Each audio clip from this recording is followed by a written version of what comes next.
सृष्टि coaching YouTube channel में आप तमाम छात्रों का स्वागत है। आज हम लोग भौतिक शास्त्र का एक महत्वपूर्ण टॉपिक ऊष्मा से जुड़े हुए कुछ प्रश्न का चर्चा करूंगा। ऊष्मा संचरण कि ऊष्मा एक स्थान से दूसरे स्थान पर किस प्रकार से जाता है, उसका आज हम लोग चर्चा करेंगे छात्र। और आए हुए तमाम प्रश्नों का जो रेलवे एसएससी फोर्स में आ रहा है उसका चर्चा जो है हम लोग करेंगे। तो सबसे पहले देखिए छात्र, ऊष्मा हीट। सबसे पहले तो थोड़ा सा परिभाषा समझ लेते हैं कि ऊष्मा ऊर्जा का एक रूप है जिसके कारण से ही कोई वस्तु गर्म या ठंडा होता है। मतलब उस वस्तु में ऊष्मा देते हैं तो वह गर्म हो जाता है और उसमें से ऊष्मा निकाल लेते हैं तब वह ठंडा हो जाता है। ऊष्मा कौन राशि है? तो ऊष्मा जो है अदिश राशि है और ऊष्मा का संकेत भी आता है थीटा या एच है। थीटा या एच, और इसका सूत्र क्या है? थीटा बराबर mc डेल्टा टी।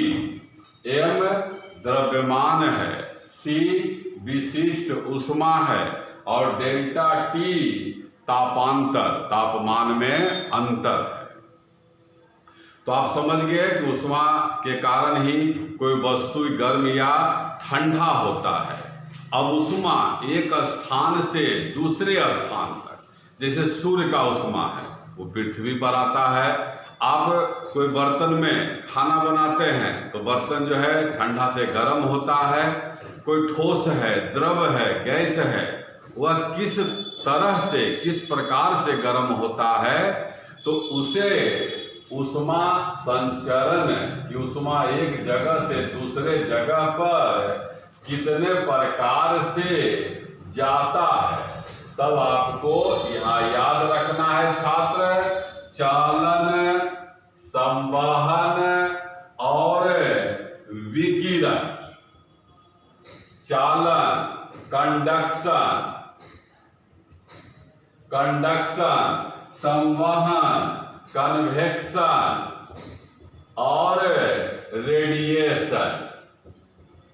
अब आपको एकदम सरल भाषा में बताऊंगा। इस YouTube चैनल का यही खास बात है कि जो विद्यार्थी साइंस बैकग्राउंड के नहीं भी हैं उनको एकदम से सरल करके तमाम प्रश्न आपके सामने रखा जाता है। आप अंतिम तक देखें, आपको समझ में आएगा। सबसे पहले चालन आप समझ लीजिए कि ऊष्मा संचरण का वह विधि जिसमें एक कण अगले कण को या अगले कण को इस तरह से गर्म करता है। एक कण दूसरे कण को, इसको इस तरह से गर्म करता है, लेकिन कणों के स्थान में परिवर्तन नहीं होता है। ध्यान रखिएगा, केवल ऊष्मा का स्थानांतरण हो, कण अपने ही स्थान पर रहे तो उस स्थिति को कहा जाता है चालन कहते हैं। अब जैसे अगला क्वेश्चन कि इस विधि से ऊष्मा कहाँ चलता है? तो ठोस में, सॉलिड में ऊष्मा जो है चालन विधि से। आपको सरल उदाहरण देते हैं। जैसे यह एक बर्तन है और इसको आप डब्बू कह सकते हैं, इसको आप गर्म करिए तो आप क्या देखते हैं कि इसमें जो ऐसे गर्म कर रहे हैं कुछ चीज रख के, तो पहले यहाँ गर्म होगा, फिर अगला को गर्म करेगा, अगला। आप यहाँ हाथ पर पकड़े हुए हैं तो धीरे धीरे आपको भी जो है गर्म लगता है। ऐसा होता है कि यहाँ गर्म की तो पहले ही गर्म हो गया तब इधर गर्म होने लगा, ऐसा नहीं। यहाँ से धीरे धीरे आगे यह बढ़ता है। तो एक कण दूसरे कण को गर्म करे, ऊष्मा दे और कण के स्थान में कोई परिवर्तन नहीं हो तो उस घटना को चालन कहते हैं। और चालन के आधार पर ऊष्मा का स्थानांतरण कहाँ होता है? ठोस में होता है। और चालकता के आधार पर किसी वस्तु को बांटा गया है सुचालक, कुचालक, ऊष्मा रोधी। इस तरह से 3 भाग में जो है बांटा जाता है। सुचालक किसको कहते हैं कि वह पदार्थ है जिसमें ऊष्मा आसानी से एक स्थान से दूसरे स्थान पर चला जाता है, तो उस तरह के पदार्थ को सुचालक कहते हैं। और इसका उदाहरण आपको याद रखना है, धातु है, फिर अम्लीय जल है, अम्लीय जल, मानव शरीर, फिर आपको और याद रखना है आता है ऊष्मा का सर्वोत्तम चालक कौन है, तो पारा है, पारा। तो सुचालक समझ गए जिसमें ऊष्मा एक स्थान से दूसरे स्थान पर आसानी से चला जाए। कुचालक बैड कंडक्टर, जिसमें ऊष्मा जो है आसानी से नहीं जाता है, काफी कम जाता है, तो उसे कुचालक कहते हैं। और इसका उदाहरण लकड़ी है, रबर है, वायु है, इस तरह से करके लकड़ी, रबर, वायु, कांच, यह सब जो है कुचालक का उदाहरण है।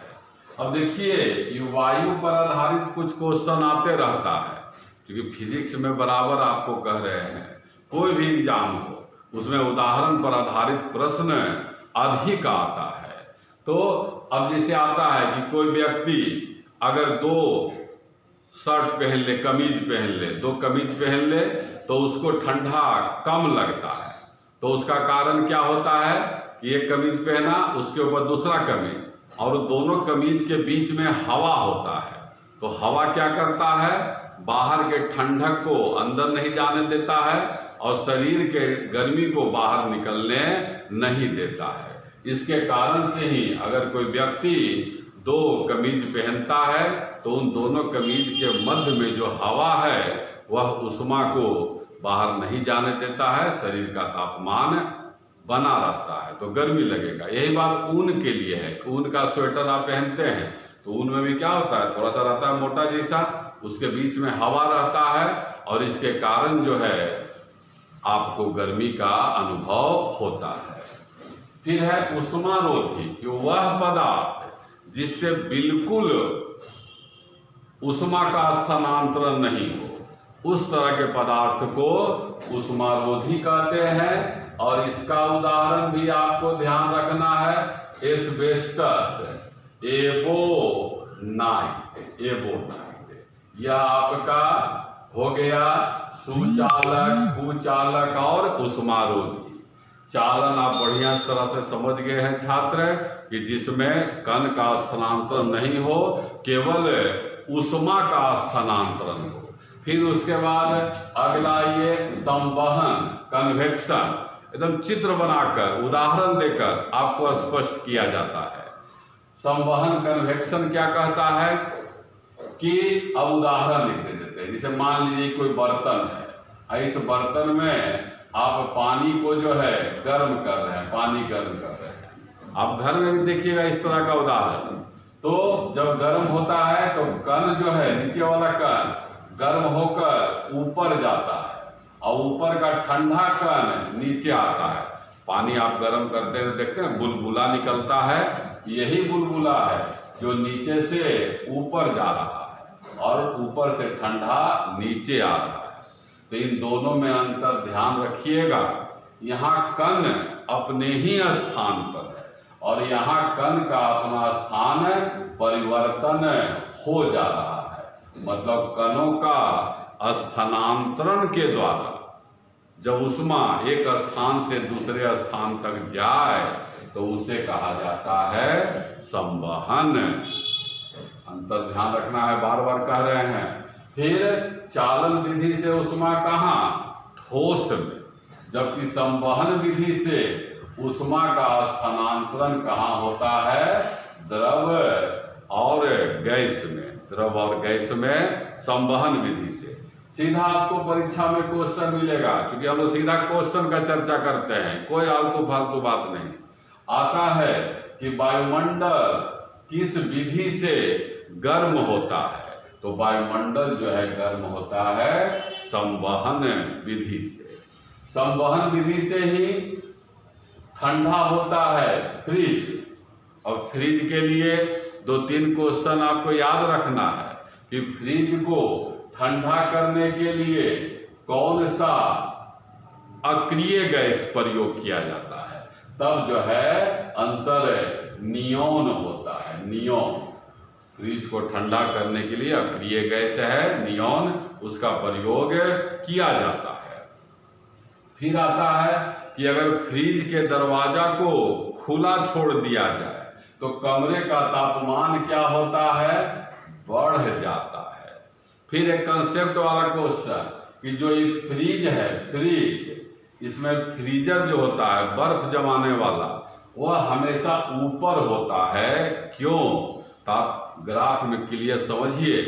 इस तरह का कई जो है खाना बना होता है जिसमें अलग अलग सामान आप रखते हैं, तो ये सब जो है आपको बता दिया गया परिभाषा में कि जब किसी वस्तु में उष्मा देते हैं तो गर्म हो जाता है और उष्मा निकालते हैं तो ठंडा हो जाता है।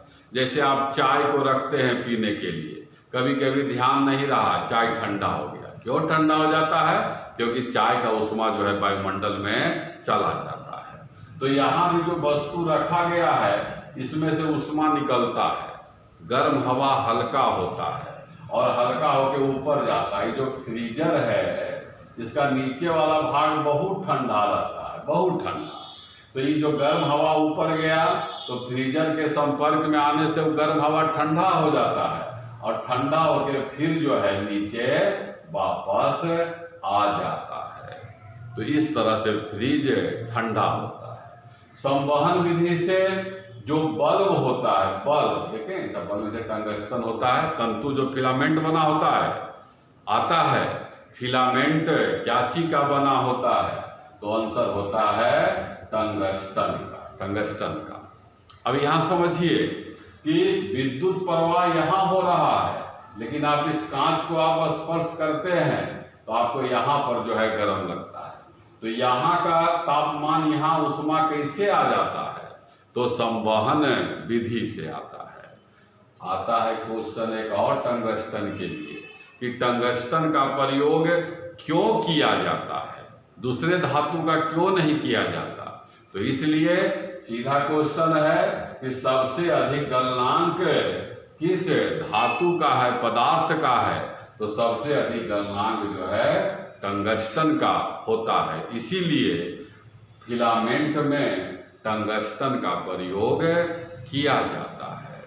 फिर आप एक बात और जान लीजिए, बल्ब दो तरह का, एक जिसमें अक्रिय गैस भरा रहता है, तो जैसे फ्रिज में नियोन है तो बल्ब में कौन सा अक्रिय गैस रहता है?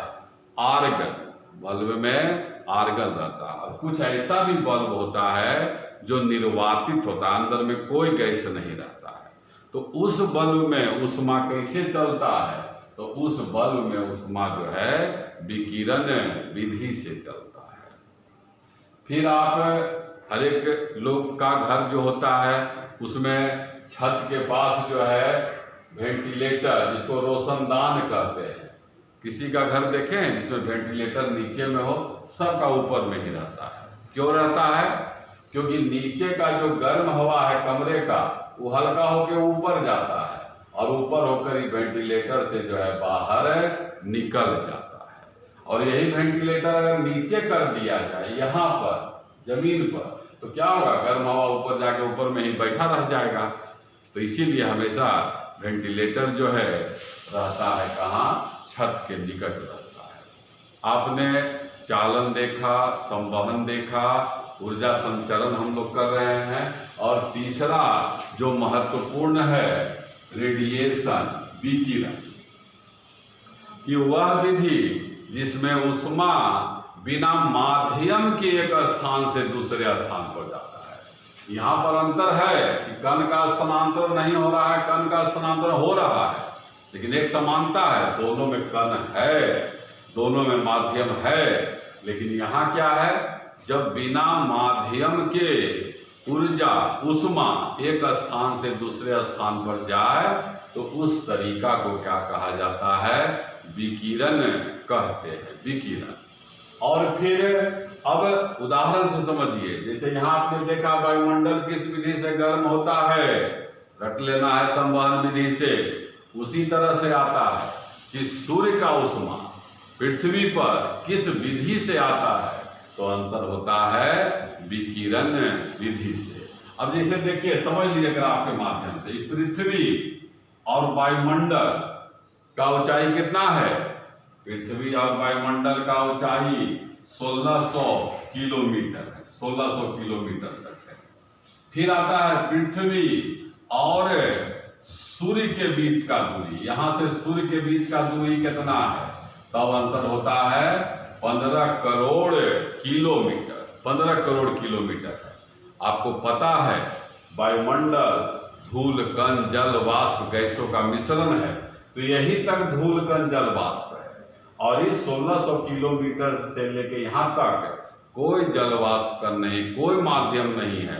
फिर भी आपको पता है कि सूर्य का उष्मा पृथ्वी पर 8.3 मिनट में आ जाता है, तो बिना माध्यम क्या रहा है, तो जब बिना माध्यम के उष्मा आएगा तो आप रट लिए हैं, रट लीजिए, उस क्या कहते हैं, विकिरण।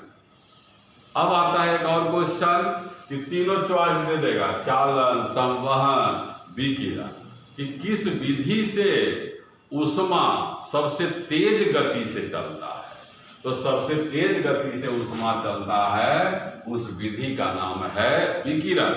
क्योंकि चालन और संवहन में क्या है, कण को गर्म होने में समय लगता है, लेकिन यहाँ देख रहे हैं कोई माध्यम है ही नहीं, तो जब तक कि कण को गर्म करेगा तब तक क्या होता है, यहाँ पर उष्मा कुछ दूर आगे बढ़ जाता है। तो आपने देखा छात्र, उष्मा संचरण की 3 विधियां, चालन, संवहन और विकिरण का आपको समझाया सरल भाषा में। आए हुए प्रश्नों का भी चर्चा हमने किया। कुछ विद्यार्थियों का कहना है कि बोर्ड पर जो लिखा रहता है सर उसको रहने दीजिए, हम उसको क्रॉप करके फिर से एक बार देखते हैं। अगर हमारा यह जानकारी आपको अच्छा लगे तो आप जरूर इसे सब्सक्राइब करें, कमेंट करें, लाइक करें। धन्यवाद।